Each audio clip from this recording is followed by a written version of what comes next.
Thank you for joining me today. My name is Lee Reams with CountingWorks Pro. In today's Quick Hits, we're talking about 5 essential qualities successful tax and accounting pros need to convert web referrals.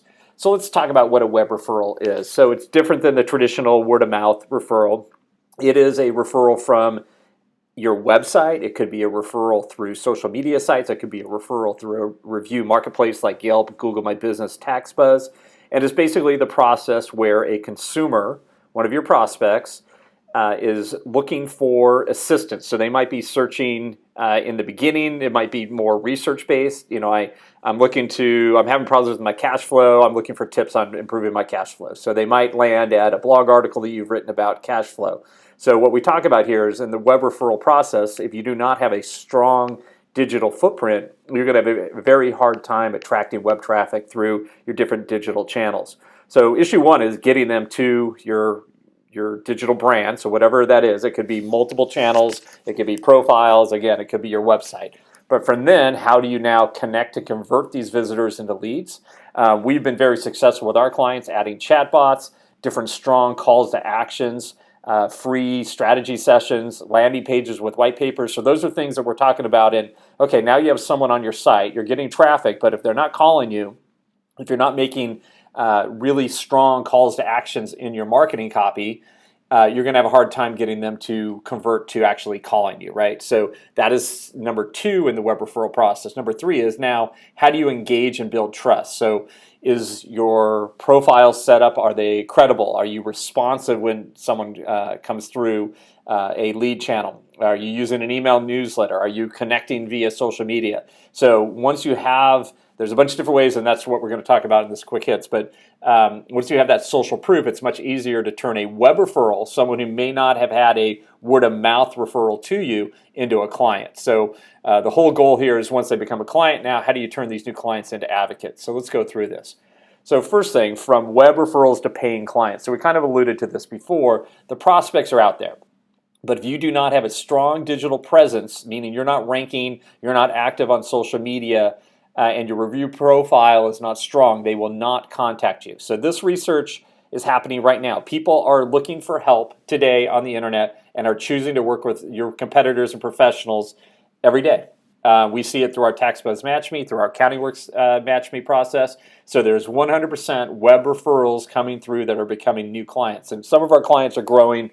More than 50% of their growth is coming from the web referral pipeline. So it's definitely something to look at. But the issue here is competition is fierce, right? So it's very hard to stand out, especially if you're a generalist. And we'll talk a little bit about looking at niches or specific service types that will help you stand out from the crowd. So awareness by itself is not enough anymore. So you need to nurture these leads all the way through the referral process.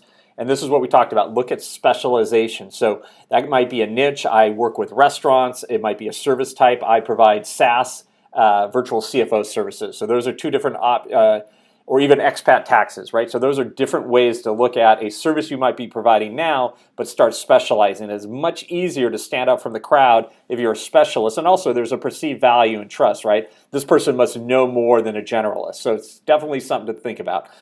It all starts with an impressive online presence. So web referrals is a prospect who found you online and is engaging with your brand. So they may have found you through a query in Google search for assistance and a pain point they are currently. Maybe they have IRS tax problems. What do I do about an IRS tax lien?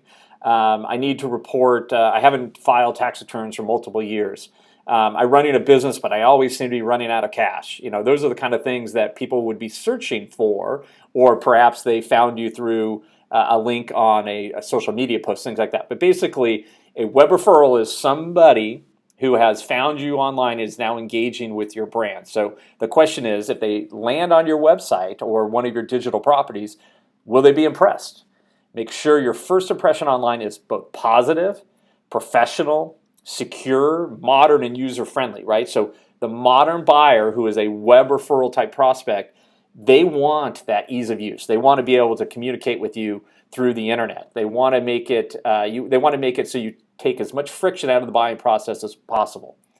And that brings in social proof. So what are others saying about you that makes people trust your brand more? So the more you participate in the public conversation, this is social media, this is guest posting, blogging, roundups, articles people writing about, being quoted in the blogs and other trades, that makes you more trustworthy to prospects, right? So this social proof starts building that. Without trust, referrals, web referrals specifically, will not become clients. So build social proof as part of your long-term lead generation and nurturing strategy.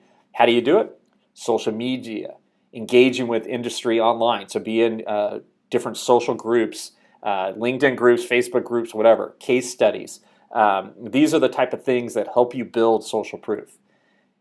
And then social proof kind of runs straight into reviews, but high ratings on marketplace sites. So what you see now is Google likes to index brands ahead of smaller brands. So the bigger brands obviously own the search engine results. There's just so much they can show on a page, right? So what they're saying is if it makes it easier for a consumer to go to a bigger brand to then find a smaller brand, so sites like Google My Business, TaxBuzz, CountingWorks, Yelp, Thumbtack, things like that, those sites are ranking high. So what you want to do is you want your third-party reviews to be as strong as possible. 90% of prospects read less than 10 reviews before forming an opinion about the business.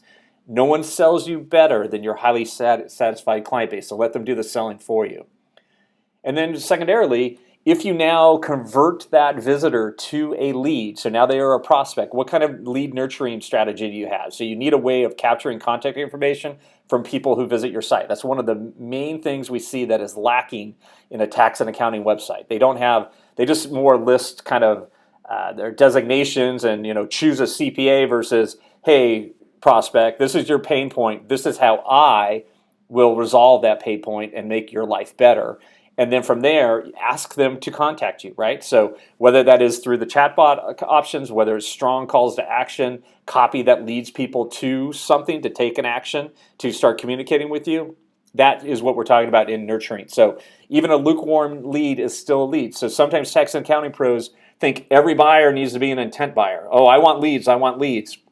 Not everyone is at that intent stage. They might still be more of an awareness of your brand. It's their first look. They know they have a pain point that you might be able to resolve. They're actually reaching out. It's up to you now to nurture that process along from this awareness to actually becoming an intent and converting them to a buyer.